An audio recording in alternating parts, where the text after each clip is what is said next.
So, Coach, the regional rankings, the men and women have both seen a rise in them, and especially the women going up 3 spaces. So could you talk a little bit about that? Yeah, sure. So conference meet went really well for us. We came out there and did exactly what we needed to. I think we raced how we expected to. And, when you compare on the men's side, they went out there and really broke up Eastern Michigan's team, unlike last year, where Eastern kind of had a historic performance. Eastern Michigan's been ranked nationally. They've been receiving votes this year, even to be ranked nationally. And so they're a very, very strong team, and I think that we went and showed that we could at least give them a challenge. There were a couple places on both the men's and women's side where we could have expected a little more from maybe 1 or 2 individuals, and that might have made a little bit of a difference. But we ultimately finished right where we should have.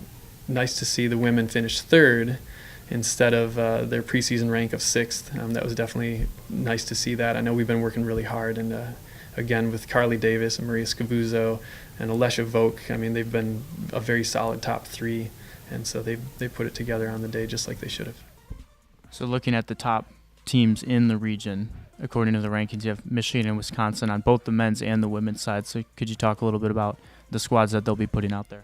Yeah, we historically have had one of the hardest regions in the nation, and with Michigan, Wisconsin, Michigan State, you've also got Indiana, Purdue, Ohio State. They always put together really good teams, but you also add Notre Dame, Butler, and some other teams that kind of sneak in there.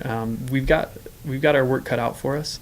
I think that this year, we're ranked number 9 for the men and 8 for the women right now, but that's not good enough for where we want to be, and we all know that. We have big goals.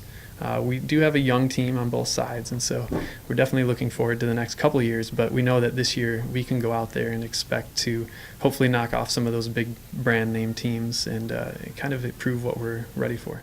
So looking ahead to this regional race, you've had an extra week for preparation. Could you talk a little bit about who's been looking good in workouts and who you're expecting some solid performances out of on each the men and women's side?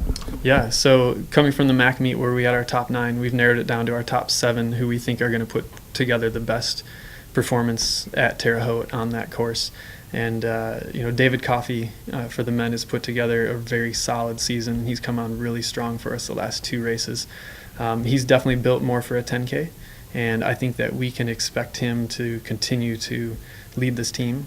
I know that he was fired up for conference, and I know he's going to be fired up for the regional meet. If the rest of the guys can kind of key off of the way that he races, he's a very patient racer, and so I think that if Sean Torpy can make the step up to a 10K, because this is the first time he'll be running a 10K for cross country, and if he can key off of David, he'll be doing great. We have so much potential between Brad Davis, Jake Brumfield, and then Chris Torpy. These guys are extremely talented. We've got Ryan Pittner in there, and so he's always good for a great competition. And Zach Thompson has been another one who's just been really solid this year. So all 7 of those guys have the chance to really step it up and take advantage of that extra 2K, which I think will make us a better team. With the women, Maria Scavuzzo had a little bit of a late season. She was coming off an injury from outdoor track, and she's just now started hitting her stride. Carly Davis has been side by side with her and just right on her heels, and that's been exciting.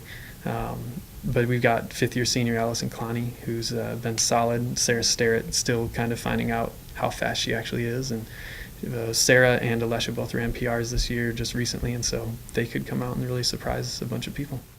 So what's the difference in mentality between racing that 10K and taking that step up?